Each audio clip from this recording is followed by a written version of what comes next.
मानसिक रूप से मजबूत बनने के लिए बुद्ध के उपदेश और उनके जीवन की शिक्षाएं अत्यंत प्रेरणादायक हैं। उन्होंने सरल जीवन के माध्यम से गहन ज्ञान की शिक्षा दी। उनकी शिक्षाएं हमें मानसिक दृढ़ता, शांति और आत्म साक्षात्कार का मार्ग दिखाती हैं। ये कथा बुद्ध के जीवन और उनके उपदेशों पर आधारित है, जिसमें मानसिक मजबूती के सिद्धांतों को समझाया गया है। बुद्ध का जीवन और उनकी यात्रा। कई साल पहले एक छोटे से राज्य के राजा शुद्धोधन और रानी माया के पुत्र सिद्धार्थ गौतम का जन्म हुआ। सिद्धार्थ का जीवन विलासिता और सुख सुविधाओं से भरा हुआ था। महल में रहते हुए उन्हें कभी भी बाहरी दुनिया की तकलीफों का सामना नहीं करना पड़ा। लेकिन एक दिन जब उन्होंने महल के बाहर की दुनिया देखी तो उन्होंने वृद्धावस्था, बीमारी और मृत्यु का सामना किया। इन दृश्यों ने उनके मन में गहरा प्रभाव डाला और उन्हें ये सोचने पर मजबूर किया कि जीवन केवल सुख और ऐश्वर्य तक सीमित नहीं है। मानसिक मजबूती की खोज। सिद्धार्थ ने अपनी समस्त राजकीय सुख सुविधाओं को त्याग दिया और सत्य की खोज में निकल पड़े। उन्होंने वर्षों तक कठोर तपस्या की, लेकिन यह महसूस किया कि अतिवाद, अत्यधिक सुख या दुख मानसिक शांति का मार्ग नहीं है। तब उन्होंने मध्यम मार्ग, मिडिल पाथ अपनाया। 1. स्वयं को समझना, सेल्फ अवेयरनेस। सिद्धार्थ ने बोधि वृक्ष के नीचे ध्यान लगाकर आत्मज्ञान प्राप्त किया। उन्होंने महसूस किया कि मानसिक मजबूती का पहला कदम स्वयं को समझना है। हमारी समस्याएं और चिंताएं तब हल हो सकती हैं जब हम अपने मन को ठीक से समझें। कथा। एक बार एक व्यक्ति बुद्ध के पास आया और पूछा, मैं हमेशा चिंतित रहता हूँ, मुझे क्या करना चाहिए? बुद्ध ने उत्तर दिया, तुम्हारे चिंतित होने का कारण तुम्हारे विचार हैं। अपने विचारों को समझो और उन्हें बदलने का प्रयास करो। शिक्षा। स्वयं के विचारों और भावनाओं को समझकर हम उन्हें नियंत्रित कर सकते हैं। योजक चिन्ह, योजक चिन्ह, योजक चिन्ह। 2. आसक्ति का त्याग, लेटिंग गो ऑफ अटैचमेंट। बुद्ध ने सिखाया कि दुख का मूल कारण हमारी आसक्ति, अटैचमेंट है। जब हम किसी चीज को अपने जीवन में अत्यधिक महत्व देते हैं तो वह चीज हमें मानसिक रूप से कमजोर बना सकती है। कथा। एक महिला बुद्ध के पास आई जिसका बच्चा हाल ही में गुजर गया था। वह दुख में डूबी हुई थी। बुद्ध ने उसे एक सरसों के दाने लाने को कहा, लेकिन शर्त ये थी कि वह ऐसे घर से हो जहां कभी मृत्यु न हुई हो। वह महिला हर घर गई, लेकिन ऐसा कोई घर नहीं मिला। तब उसे समझ आया कि मृत्यु जीवन का एक स्वाभाविक हिस्सा है। शिक्षा। आसक्ति और मोह का त्याग करके हम जीवन के दुखों को बेहतर तरीके से संभाल सकते हैं। योजक चिन्ह, योजक चिन्ह, योजक चिन्ह। 3. ध्यान और आत्म नियंत्रण, meditation and self control.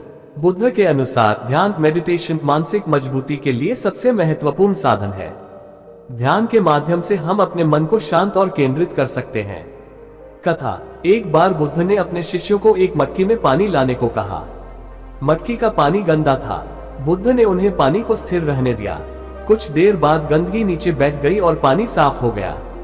Buddha ने समझाया, ऐसे ही हमारा मन है, जब हम इसे स्थिर करते हैं तो ये साफ हो जाता है। शिक्षा। ध्यान के माध्यम से हम अपने मन की गहराई तक पहुंच सकते हैं और उसे साफ कर सकते हैं। योजक चिन्ह, योजक चिन्ह, योजक चिन्ह। 4. करुणा और दया, कंपैशन एंड काइंडनेस। बुद्ध ने सिखाया कि मानसिक मजबूती केवल अपने लिए नहीं बल्कि दूसरों की भलाई के लिए करुणा और दया दिखाने से भी आती है। कथा। एक बार बुद्ध से पूछा गया, मानसिक शांति कैसे प्राप्त करें? बुद्ध ने उत्तर दिया, दूसरों की मदद करके। जब हम दूसरों को खुशी देते हैं तो हमारा मन भी शांत हो जाता है। शिक्षा। दूसरों के प्रति करुणा और दया का भाव हमें अंदर से मजबूत बनाता है। योजक चिन्ह, योजक चिन्ह, योजक चिन्ह। 5. संतोष का महत्व, कंटेंटमेंट। बुद्ध ने कहा कि संतोष ही सबसे बड़ा धन है। जब हम अपनी वर्तमान स्थिति को स्वीकार करते हैं और उसमें खुश रहते हैं तो हमारा मन शांत और मजबूत बनता है। कथा। एक बार एक साधु ने बुद्ध से पूछा, मैं हमेशा कुछ न कुछ पाने की कोशिश करता हूँ, फिर भी संतुष्ट नहीं होता। बुद्ध ने उत्तर दिया, संतोष पाना चाहते हो तो अपनी इच्छाओं को कम करो। शिक्षा। सच्चा सुख संतोष में है, न कि बाहरी चीजों में। योजक चिन्ह, योजक चिन्ह, योजक चिन्ह। 6. अहिंसा और सत्य का पालन, नॉन वायलेंस एंड ट्रूथफुलनेस। मानसिक मजबूती के लिए सत्य और अहिंसा का पालन आवश्यक है। जब हमारा मन सच्चाई और शांति के मार्ग पर चलता है तो हम किसी भी कठिनाई का सामना कर सकते हैं। कथा। एक बार एक क्रोधित व्यक्ति बुद्ध के पास आया और उन्हें अपशब्द कहने लगा। बुद्ध शांत रहे और कहा, यदि कोई उपहार लाए और हम उसे स्वीकार न करें तो वह किसका होगा? व्यक्ति ने कहा, लाने वाले का। बुद्ध मुस्कुराए और बोले, ऐसे ही मैं तुम्हारे क्रोध को स्वीकार नहीं करता, ये तुम्हारा ही रहेगा। शिक्षा, सत्य और अहिंसा के मार्ग पर चलने से हम मानसिक शांति और मजबूती प्राप्त कर सकते हैं।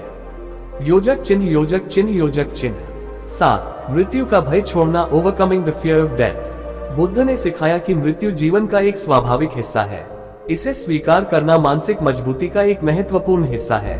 कथा। एक दिन बुद्ध ने अपने शिष्यों से कहा, हर वह चीज जो जन्म लेती है उसे नष्ट होना है।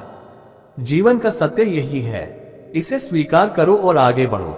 शिक्षा, मृत्यु के सत्य को समझकर हम जीवन को बेहतर तरीके से जी सकते हैं। योजक चिन्ह, योजक चिन्ह, योजक चिन्ह। निष्कर्ष, बुद्ध के उपदेश हमें सिखाते हैं कि मानसिक मजबूती आत्मज्ञान, आसक्ति का त्याग, ध्यान, करुणा, संतोष, सत्य और अहिंसा के पालन से आती है। जब हम इन सिद्धांतों को अपने जीवन में अपनाते हैं तो हम हर परिस्थिति का सामना धैर्य और शांति के साथ कर सकते हैं। मानसिक रूप से मजबूत बनना एक यात्रा है जो ध्यान, अभ्यास और बुद्ध के मार्गदर्शन का पालन करके संभव है। कथा। अंगुलिमाल और मानसिक मजबूती का पाठ। बुद्ध के समय में एक खूंखार डाकू था जिसका नाम अंगुलिमाल था। वह इतना निर्दयी था कि लोगों को मारकर उनकी उंगलियां काट लेता और उनसे माला बनाकर पहनता था। पूरे राज्य में उसका डर फैला हुआ था। किसी की हिम्मत नहीं थी कि वह उसका सामना कर सके। एक दिन बुद्ध उस जंगल से गुजरे जहां अंगुलिमाल रहता था। लोगों ने बुद्ध को चेतावनी दी, उस रास्ते मत जाए, वहां अंगुलिमाल है, वो हर किसी को मार देता है। बुद्ध मुस्कुराए और कहा, मैं उस जंगल से जाऊंगा।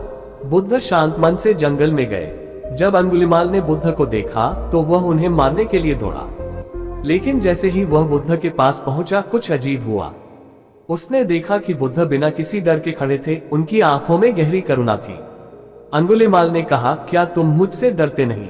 बुद्ध बोले, डरने का कोई कारण नहीं है। अंगुलिमाल ने चौंक कर पूछा, तुम्हें पता है मैं कौन हूँ?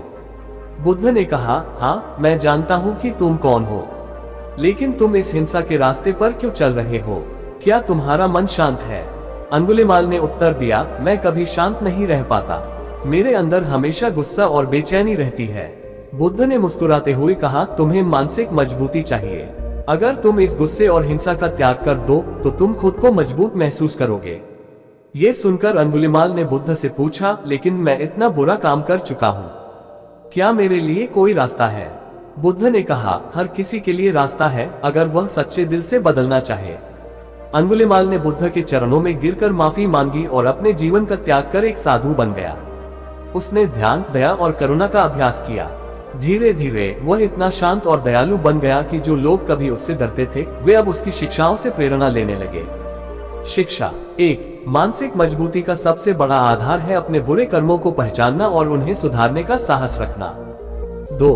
गुस्सा और हिंसा मन को कमजोर करते हैं, जबकि करुणा और दया उसे शांत और मजबूत बनाते हैं। 3. हर किसी के पास बदलाव का मौका होता है, चाहे उसने कितना भी गलत किया हो। बुद्ध की यह कथा हमें सिखाती है कि सच्ची मानसिक ताकत बाहर की चीजों में नहीं बल्कि भीतर की शांति और करुणा में है। कथा। किसान और बुद्ध का सब्र का पाठ। एक बार बुद्ध एक गांव में पहुंचे। उनके उपदेश सुनने के लिए सैकड़ों लोग इकट्ठा हुए। गांव का एक गरीब किसान भी वहां मौजूद था। उसका जीवन संघर्षों से भरा था। वो हर दिन मेहनत करता लेकिन फिर भी संतोष महसूस नहीं करता। जब बुद्ध का प्रवचन समाप्त हुआ तो किसान उनके पास आया और बोला, गौतम, मैं बहुत परेशान हूँ। मेरा जीवन कठिन है, फसल खराब हो जाती है, परिवार के लोग मेरे काम से खुश नहीं रहते और मेरे पड़ोसी भी मेरे साथ बुरा व्यवहार करते हैं। क्या तुम मेरी समस्याएं हल कर सकते हो? बुद्ध ने उसे ध्यान से देखा और मुस्कुराते हुए कहा, मैं तुम्हारी केवल 83 समस्याएं हल कर सकता हूँ। किसान चौंक गया और पूछा, 83 समस्याएं? लेकिन मुझे तो लगता है मेरी समस्याएं इससे भी अधिक हैं और तुम केवल 83 समस्याएं ही हल कर सकते हो। क्या तुम मेरी सभी समस्याओं को समाप्त नहीं कर सकते? बुद्ध ने उत्तर दिया, इस संसार में हर व्यक्ति के पास कम से कम 83 समस्याएं होती हैं। कुछ समस्याएं हल हो सकती हैं, लेकिन कुछ ऐसी हैं जो कभी हल नहीं होंगी। उदाहरण के लिए, कभी कभी फसल अच्छी होगी, कभी खराब, कभी परिवार खुश रहेगा, कभी नाराज। ये समस्याएं जीवन का हिस्सा है। किसान ने कहा, तो मैं क्या करूं? क्या इसका मतलब है कि मुझे अपनी समस्याओं के साथ ही जीना होगा?